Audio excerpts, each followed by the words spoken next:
Taigi, jau pasiruošęs kitas pranešėjas ir mes taupydami laiką iš karto ir pristatysiu aš jį. Tai pranešėjas iš Belgijos, Johanas van Reeth, Biuro for Urbanism, BUUR, kitaip sakant, įmonės vadovas, ir jis kalbės apie Flandrijos regiono modelį, inovatyvus teritorijų planavimo įrankis Tvarumo kompasas ir jo pritaikymo galimybės Lietuvai. Dar galiu pasakyti, kad Johanas yra iš tiesų sukaupęs labai didelę tarptautinę patirtį, rengiant ir įgyvendinant įvairios apimties ir profilio teritorijų vystymo projektus, bei konsultuojant įvairias ES valstybės. Taigi, tikiu, kad Johanas jau pasiruošęs. Johan, hello. Good morning. Can you hear me? Yes. Okay. So, your time now. Okay, thank you. Can I share the screen?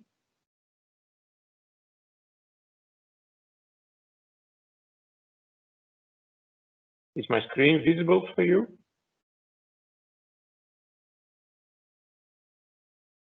Hello, Daifa, is my screen visible for you? Yes, it's okay. Okay. Yes, it's okay. Thank you. Hello, good morning.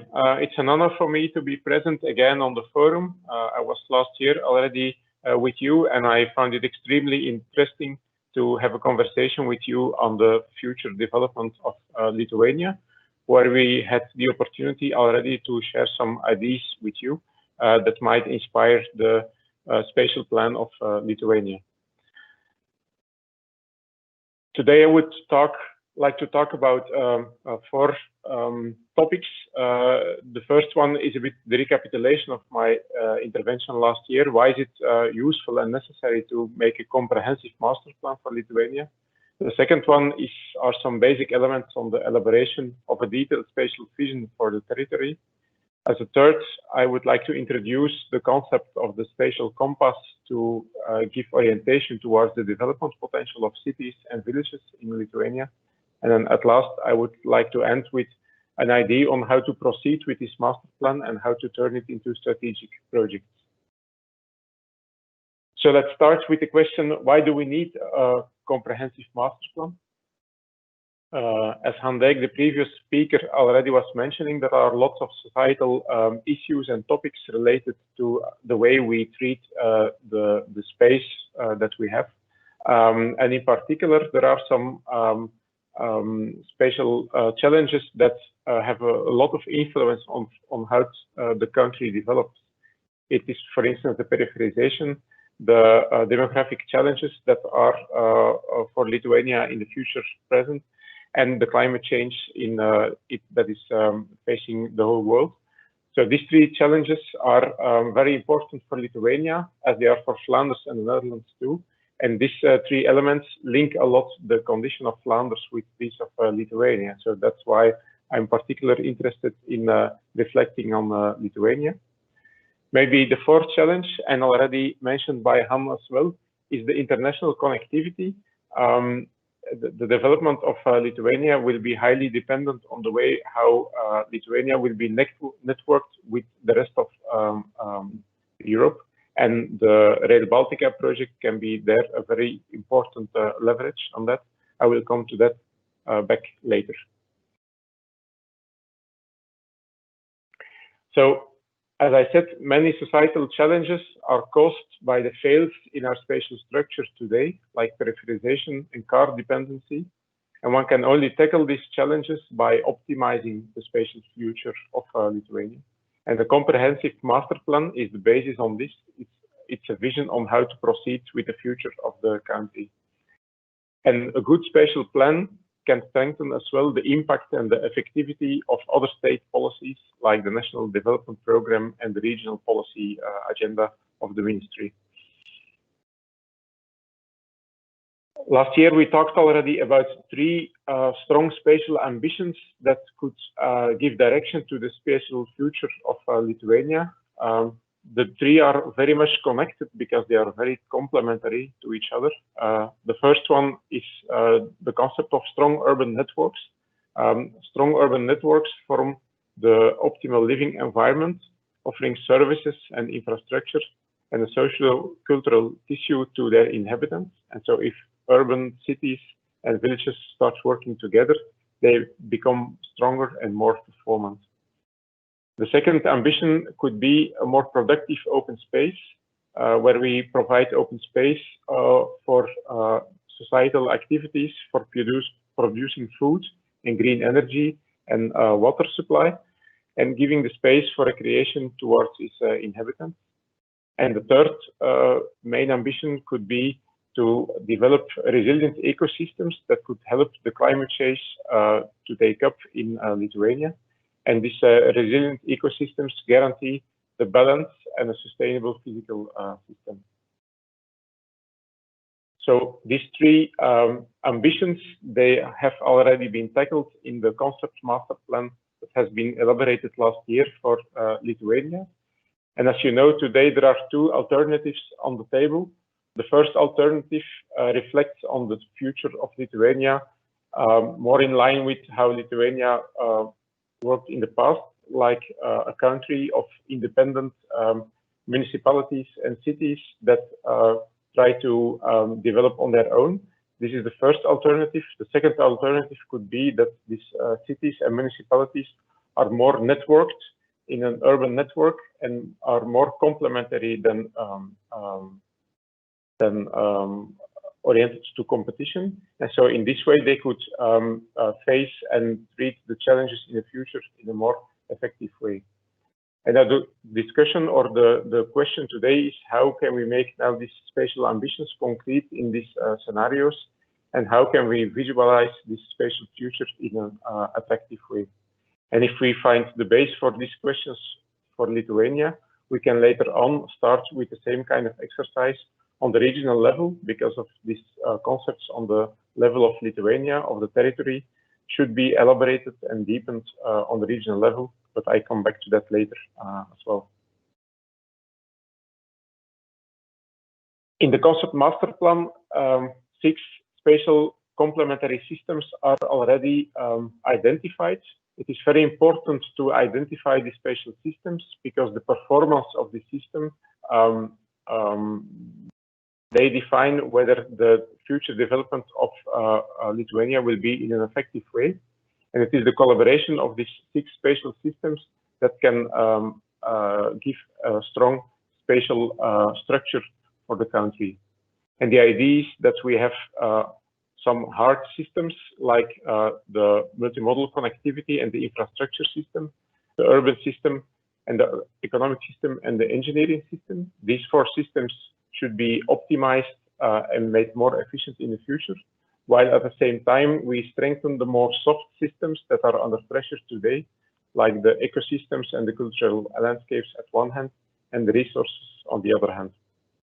And so the main idea of the territorial plan for Lithuania could be to improve these 6 systems and making them more complementary and collaborative. I will go shortly over these 6 systems. The first system, which is the base for human activities and for economic activities, is the mobility system. This provides the multimodal infrastructure like roads and rail lines and bicycle routes and waterways that could improve the urban and the economic activities. And these urban mobility systems are necessary to improve. And for instance, the improvement of the Rail Baltica infrastructure is one of the main components, of course, together with the conversation and reflection on the Klaipėda port extension at the coast. The second system could be the level of the urban systems, where, as I said, cities and towns and villages could decide to start collaborating and to share services in order to give a better service level to their inhabitants and make sure that all the inhabitants of Lithuania have a decent service level for their daily life. And so in this way, municipalities, villages and towns could start sharing services, as they don't have these services at all time on their own municipality, like health and cultural services, education, and commercial activities. And so by strengthening this urban system, we make sure that all the village cores and towns and the bigger cities have an interesting perspective in the future on maintaining this service level for their inhabitants. The next system to improve is the economic system. The economic system is the whole complementary system of economic areas, the use of the open space for agricultural purposes, the knowledge centers in the urban areas, the transportation systems, and then of course the main ports, like for instance in the future, the logistic infrastructure, the airport, and the logistic port of Klaipėda. So here as well, it is important not only to improve the infrastructure, but at the same time to define very well and very complementary the different roles of all these economic poles, in order not to make a competitive system towards each other, but to make Lithuania as a whole more competitive in the European economic context. The fifth system is the system of the ecosystems and the cultural landscapes, where it is important, as I said, that we make the system stronger and more resilient to take up the consequences of climate change. Lithuania has lots of potentials over here that could be strengthened. For instance, the river valleys, strengthening the forests, and as well the open spaces in rural areas. At the same time, there are lots of elements that shape the identity of Lithuania, like the heritage sites, authentic landscape, cultural symbols, and many cities and towns in the country. So together they could form really this strong base layer that makes sure that we keep a qualitative space in Lithuania for the future. And then as a last is the question about the resources. In the spatial plan, it should be good as well that we reflect on how to use these resources in a resilient and sustainable way to make sure that future generations have access to these resources as well, and that we don't go too far in exploiting the natural resources that we have. And then the very last system, and Hans spoke already about this as well, is the engineering system. So we need to find space to generate the renewable energy in Lithuania, to make Lithuania less dependent from external energy resources, and to make sure that Lithuania can meet its climate and CO2 ambitions that it should take up from Europe. It's not only about renewable energy, but as well about circularity on materials and waste, and about a good treat of our water system in Lithuania. To give a small example on how we could elaborate this, I give the example of the central region of Belgium. It's called Vlaams-Brabant, the Flemish Brabant part. It's the whole area with Brussels, the airport of Brussels, and Leuven, which is the university capital in Flanders. And so based on these systems I explained, we elaborated a territorial plan for this whole area of about 1.5 million people, which allows these towns and cities to improve their connectivity with improving existing and new infrastructure, not only rail infrastructure, but as well high-speed bus lines, bicycle highways that connect the villages and that make sure that they start working in a complementary way. And for this region as well, we elaborated 6 important ambitions. And you might recognize some of these ambitions as we took them as an inspiration for the plan of Lithuania. Also in Brabant, we talk about dynamic spatial corridors in order to improve these networks, about strengthening the open space, which is on a very high pressure over there, starting to have a more productive landscape and to be less independent with food production from other regions, and then improving the network of urban cores, strengthening the international position of the province of Brabant, and then at last to put emphasis on space for renewable energy, which is a very high challenge in our province over here. And so the elaboration of these ambition levels resulted in a systemic approach, as I described over here as well for Lithuania, with at one hand strengthening the physical system of Brabant, at the other hand strengthening the mobility infrastructure, and then giving these two structures as a kind of supporting base to strengthen the whole spatial system of villages and towns, economic tissues, open space, and periphery. And while elaborating this, we made layers of development strategies for towns and villages where they could densify related towards their accessibility. And on the other hand, we elaborated a resilient ecologic system where we improved the quality of river valleys, and we made sure that in the future we could establish a coherent ecosystem in the province. And we translated this to regional perspectives where independent municipalities could start contributing to this vision, and they could start elaborating these structures and principles on the regional level in order to improve the quality of their individual municipalities. The third topic I would like to address today is how we can objectivate the development potential of the different municipalities and cities in Lithuania. And I would like to present you the concept of the spatial compass that we elaborated for this in Flanders. The whole idea of this complementarity starts from the idea that cities and villages should start cooperating and not competing anymore. And so if we want, in this complementary context of an urban network, if we want to identify the development potential of every individual city and municipality, we need to have objective parameters for this. And for this reason, we elaborated the spatial compass, which is based on the node-place theory that has been elaborated in the Netherlands in the 90s. And we added two more components on this node-place concept. And so the whole idea is that you have four main parameters, four main indicators that identify the future growth potential of a certain place, of a certain city or village. That is, at one hand, it's accessibility, the way how a place is connected to the rest of the country. The other component, the other indicator is the service level, the way a certain place can offer services towards its inhabitants.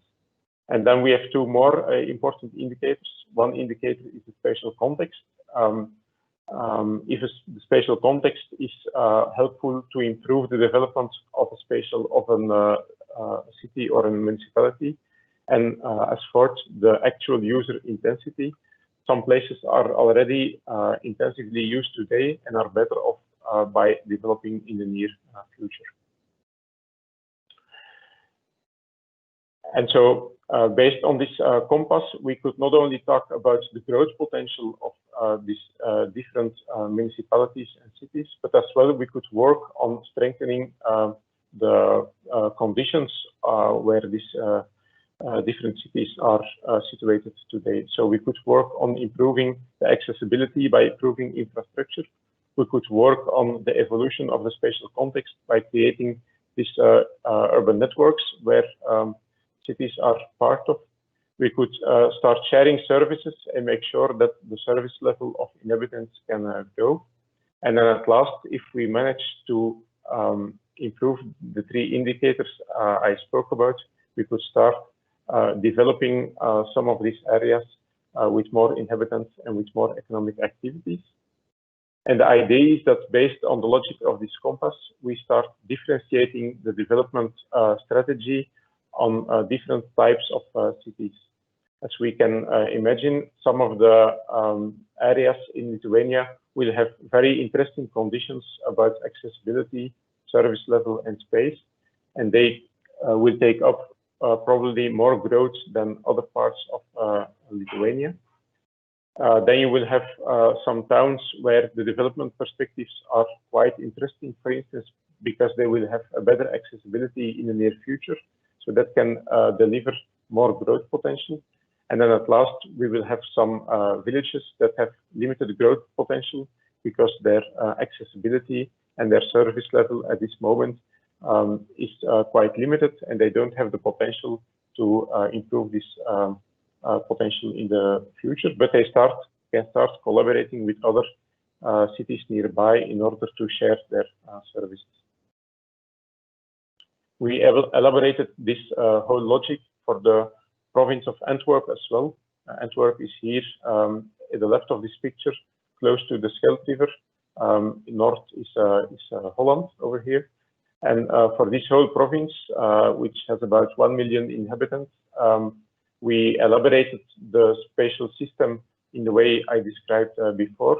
And we took this as a base to develop a future spatial vision on how these different cities and villages could develop by strengthening the connectivity and by strengthening the ecosystem that is laying below this spatial structure. And then to end my presentation, I would like to talk briefly about the action program and the possible strategic projects that can follow on the territorial plan for Lithuania.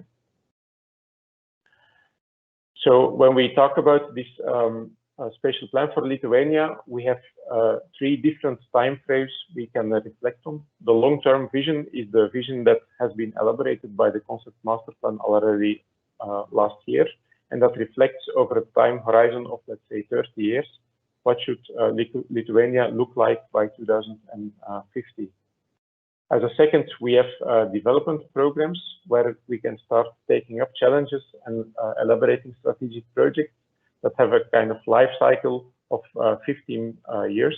If you start with this kind of projects today, it will last 10 to 15 years before they are planned, executed, and you feel their positive impact on it. But then, of course, you have as well the action programs and the short-term strategic projects. This is, for instance, the policy that the ministry is elaborating or different ministries are elaborating, and that have a very direct impact on the spatial development of Lithuania. And as you see here, we started from the ambitious. We talked about the spatial principles with these ecosystems or these different spatial systems that are applied on different kinds of areas in Lithuania. We talked about the spatial vision that could be elaborated for 2050. And then as last, we could start talking about these action programs for 2030. And giving this consequence of, or this consecution of visions and plans, we could start connecting the national objectives with the spatial plan. So this makes that the national objectives in the national the MPP, the national program, could be connected with the spatial plan for Lithuania in order to make these development objectives on the national level more effective and more efficient. And then at last, we could start elaborating the spatial vision on different levels, where we start with the national level and the international structure as the most important layer. Below, we can encourage the regions to develop this national structure on the regional base. And then at last, we could support municipalities and cities to make their local policy in line with the higher policy levels. And in this way, we can start connecting the regulation frameworks that the ministry starts elaborating on the national level with the regional and the municipal frameworks in order that they are all based on the same spatial principles for the territorial plan. I would like to end with a suggestion of 4 possible strategic projects where the ministries of Lithuania could focus on for the next 5 to 10 years.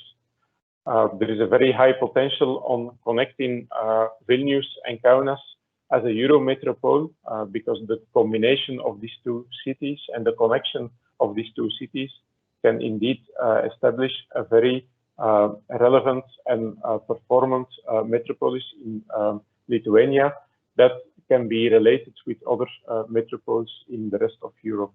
And so that will put Lithuania on the European map and will connect Lithuania with the rest of Europe. Elaborating this BPOL means that we need to work on the complementarity of the urban systems, that we need to improve the connectivity, and that we need to work on the ecosystems that are going through this area as well as the connection with the wider open space around the BPOL of Kaunas and Vilnius. A comparable BPOL could be elaborated with the cities of Sialia and Pranesimas, which are today cities that work on an independent base, but in the future they could start elaborating more, having more connections between both and having more connections with towns and municipalities around, so that together they become a very performant BPOL that is very relevant for the Baltic states. And then the third strategic project could orient on the coast development of Lithuania. We have, of course, the question of the extension or the improvement of the port of Klaipėda, but this is connected with new infrastructure, with improvement of the quality of life of the coast villages and cities, and with the improvement of the ecosystem along the coast. So the combination of all these challenges together are indeed a strategic project on the national level. And then at last, we have, of course, the Rail Baltica project that connects Lithuania with the central part of Europe. And that is not only an infrastructural project, but has as well the potential to start developing the areas that are well connected by this new rail infrastructure, and that then, for instance, can strengthen the European ambitions of the people of Kaunas and Vilnius. So the idea here is to connect the infrastructure investments of Lithuania and Europe with the spatial developments and the spatial advantages that are caused by this rail infrastructure. So I hope this can give you a good insight on the future policies that we could elaborate and that could follow from the spatial plan of Lithuania. Thank you. Thank you very much, Johan. Taigi, klausimai Johanui, žinau, kad jų yra, Martynai. Taip, yra 4 klausimai kol kas. So, Johan, let's start with the last one that we received just recently. It is just that I've noticed that the new airport on your map. Could you tell how big would be the desirable economic impact of the airport on the development of Kaišiadorys district, which is located between Vilnius and Kaunas? What would be the advantages and disadvantages for Kaišiadorys and all country? That's a tough question.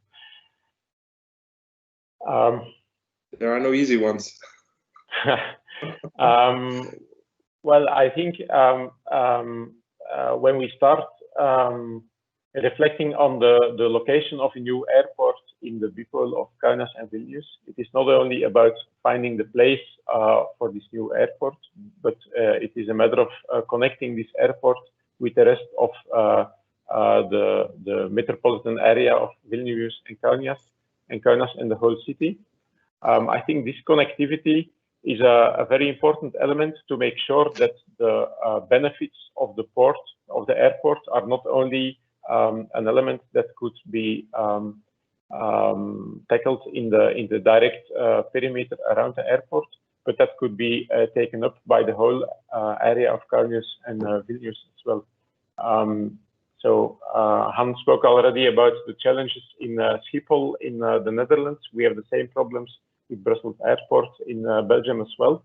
So these airports are now positioned in very quite dense urban areas.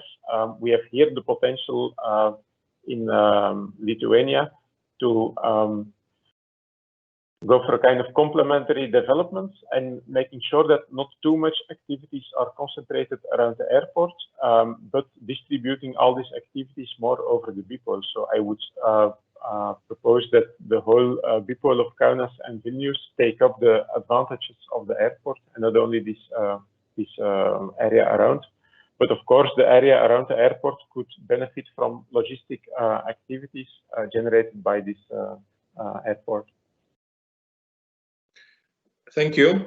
We have a couple of similar questions. The first one is about do local governments or municipalities lose some of their autonomy once they're collaborating on a regional level with bigger municipalities?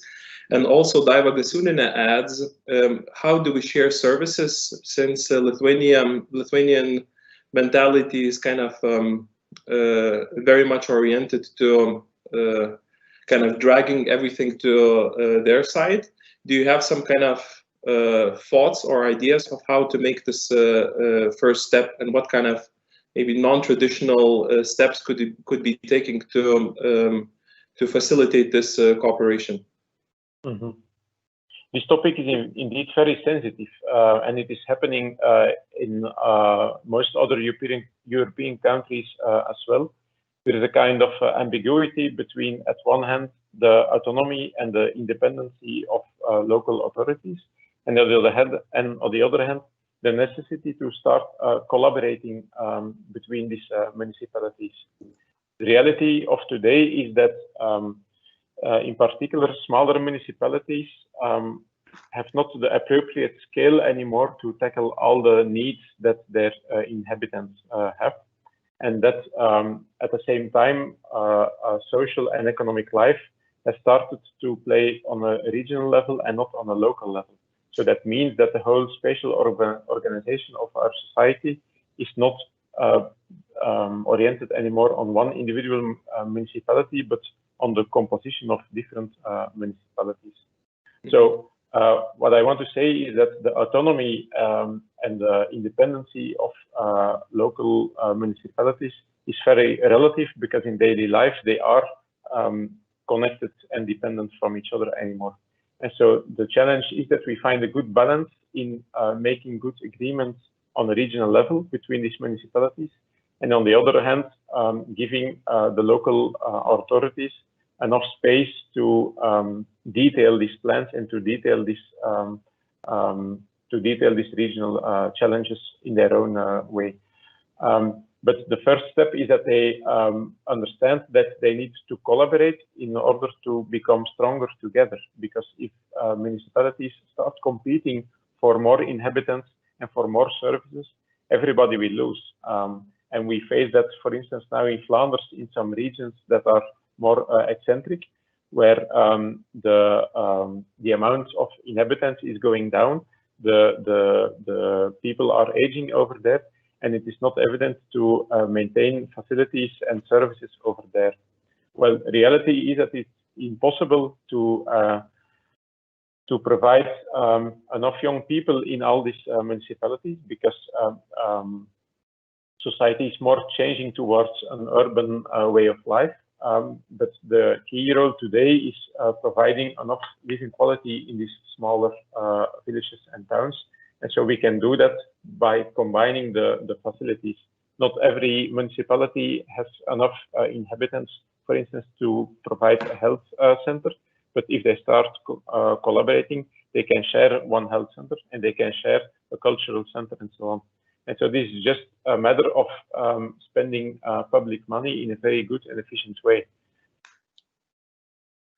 Okay, actually, the questions are flooding, and I don't think we have time to answer them all. So I'm just going to pick one that has most likes, and it's actually it's a question from former Minister of Environment, Kęstutis Navickas.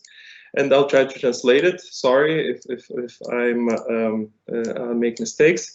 Don't you think that the twin city, like this kind of dipolis between Vilnius and Kaunas, the appearance of dipolis will weaken the regions, since the attraction of students and talents is kind of evident from smaller towns to these larger urban areas. Yeah, so will it? How do we prevent the regions to become weaker after the appearance of dipolis between Vilnius and Kaunas? This is maybe the most fundamental question, no? The real question is, why does it come that since the independence of Lithuania, there is a decrease of inhabitants, and how does it come that for the next 20 or 30 years, this decrease will continue?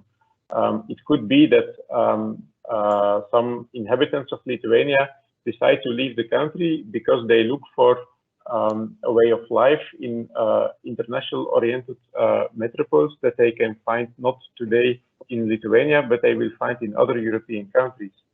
I believe that if you manage to make from Vilnius and Kaunas a very performant metropole on an international level, more people that consider to leave Lithuania will decide to stay there, as they find in the future the economic activities and the welfare and the social climate in Lithuania themselves. So for me, the strategy to develop this bipole is not to weaken the regions, but to strengthen Lithuania as a whole. And the stronger the main engine of Lithuania is, the stronger and the better of all the other regions will be as well. And there will be a complementarity between all these regions. And the region of Vilnius, for instance, needs the other regions for recreation and open space and food production. So it's a matter of making good complementary agreements. So for me, this bipole idea is not threatening the other regions, but can be a leverage for letting the other regions becoming stronger as well, and increase the complementary between all the regions of Lithuania. Thank you. I don't think we have much more time, so back to you, Dara.